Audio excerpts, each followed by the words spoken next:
tarde, pessoal! O Game Shark de hoje tem muito peão, muito boiadeiro, tudo isso e muito mais aqui com meu parceiro Lucas Arraes. Como você tá, meu filho? Prazer, meu nome é Zé, Bruna Pé de Panilhas. Como é que você tá, minha consagrada? Tudo bem? Estou muito bem-vindo aqui para mais um Game Shark. Ai, eu só tô... É na sola da bota, é na palma da bota. É na sola da bota, é na palma da bota, é na sola da bota. Fritando aqui com o meu chapéu emprestado de Dave Morales. Maravilhoso esse chapéu, porque hoje a gente vai falar, Lucas, de Velho Oeste, piu-piu-piu, capim no mato, cavalo, muita coisa louca, porque a gente quer explorar o mundo de Red Dead Redemption. Então a gente vai começar pelo começo, né, Lucas? Exatamente, Bru. O jogo ele começou a ser produzido pela Capcom lá em 2002 e era uma espécie de sucessor espiritual de Gunsmoke, que era um game arcade da empresa japonesa, né, da Capcom. O jogo chegou a ser anunciado pela Capcom em 2002, mas no final do mesmo ano, devido a diferenças criativas com o estúdio que desenvolveu o game, ele foi deixado de lado, mas não para sempre, Bruna.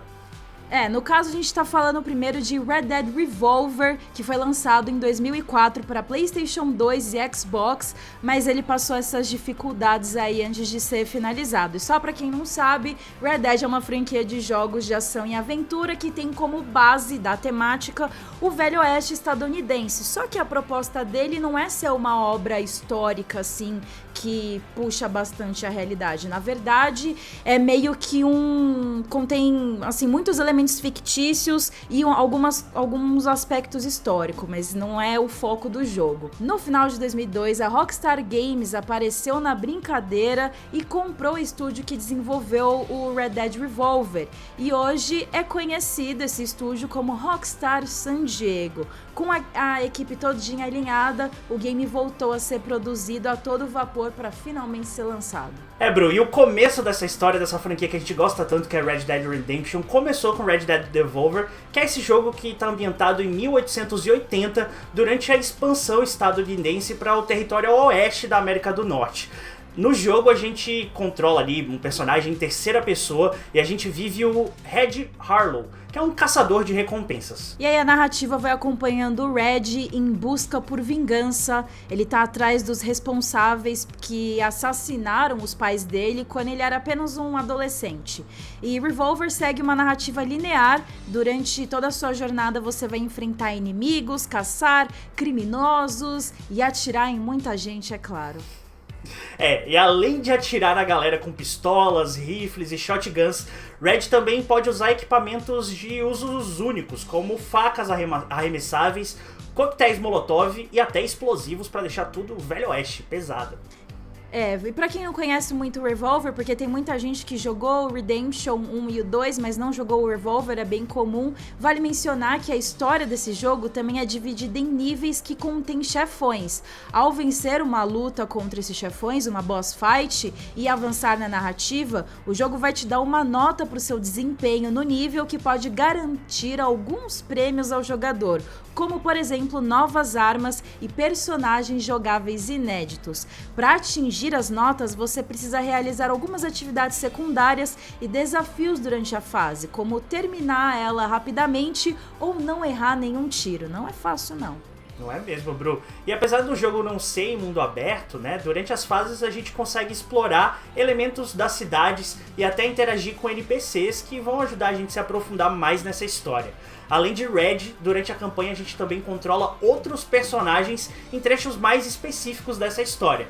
Cada personagem tem uma arma principal característica que vai ali diferenciando um pouquinho da gameplay. E é legal mencionar também que Revolver ainda introduz a mecânica Dead Eye na franquia, ela existe até hoje. E essa mecânica ela permite que o jogador desacelere o tempo para mirar os seus tiros nos adversários. É muito útil quando tem muitos inimigos na sua frente. Então ela é bastante presente em duelos característicos do Velho Oeste na franquia. Bru, e apesar da história rica da campanha, o game ainda conta com um multiplayer local para até 2 jogadores. No modo a gente joga contra bots, né, contra personagens controlados pelo computador, em uma batalha todos contra todos, em que, claro, nossos heróis têm que sobreviver até o último homem ficar em pé. Bom, Red Dead Revolver foi bem aceito pela crítica e pelo público, recebendo nota 73 para PlayStation 2 e 74 no Xbox. Apesar de não ter sido um grande sucesso assim explosivo quando foi lançado, esse lançamento foi o suficiente para Rockstar continuar investindo na franquia, como a gente já sabe muito bem, né, Lucas? Isso mesmo, Bru. Pavimentou o caminho para o anúncio que chegou mais tarde. É claro que a gente está falando de Red Dead Redemption, que foi anunciado em 2009 e lançado em 2010 para o PlayStation 3 e para o Xbox 360. O game ele não segue a história de Red Dead Revolver, mas sim apresenta uma nova narrativa com um novo formato e novos personagens. Esse jogo ele começou a ser desenvolvido logo após o lançamento do Revolver por uma equipe que, somada, tinha mais de 800 pessoas envolvidas. O projeto não teve seu orçamento revelado oficialmente, mas estima-se que foi gasto pelo menos 80 milhões de dólares na produção. É muita coisa. Demais, bro. E assim, como já é infelizmente costume na indústria de games, o projeto teve também algumas denúncias de crunch, que é aquela prática em que os desenvolvedores precisam trabalhar mais do que devem, né? Mais do que estão ali assinados na carteira. Alguns devs, eles chegaram a relatar que trabalharam por 12 horas diárias nesse jogo e ainda com agravante, bro, recebiam menos do que a média da indústria na época.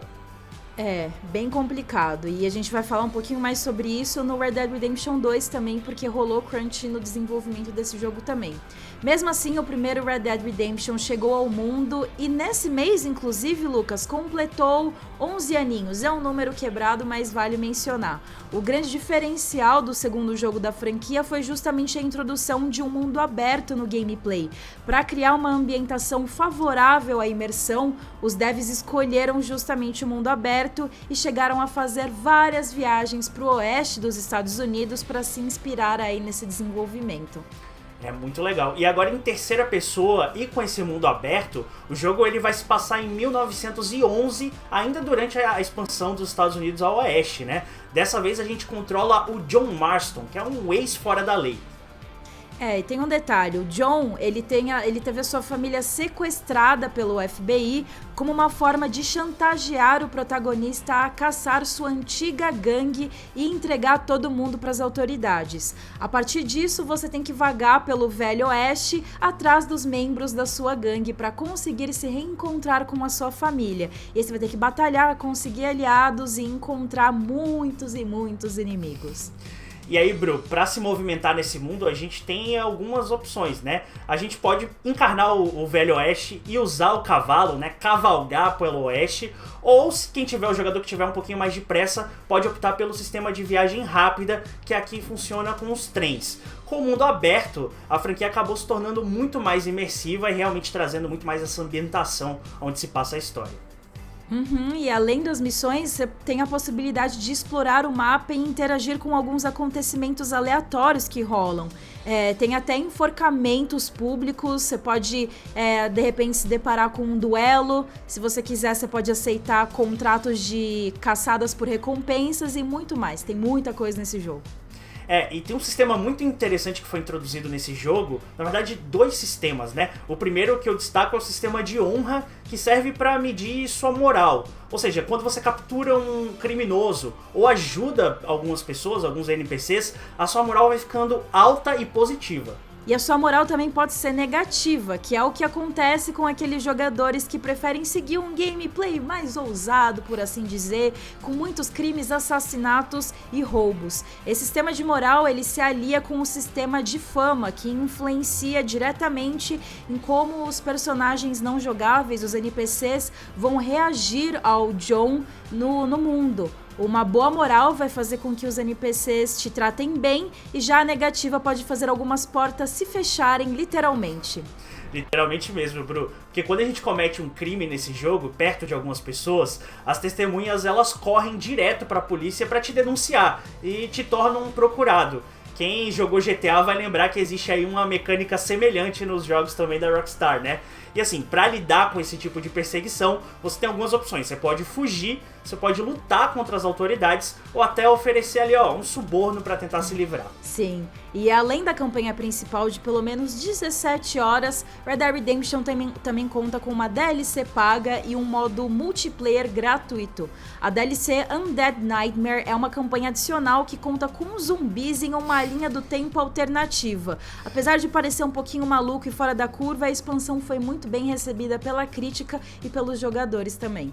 Exato, Bru. Ainda tem o modo multijogador que oferece partidas para até 16 pessoas, sendo elas divididas em 2 equipes ou naquele sistema todos contra todos. O modo multiplayer ainda tem modalidades no estilo mata-mata, tem uma espécie ali de capture a bandeira e um modo de mundo aberto em que você pode criar ou se juntar a uma gangue. Olha, Lucas, é uma certeza que Red Dead Redemption foi definitivamente um sucesso. Até hoje o game tem nota 95 no agregador de reviews Metacritic.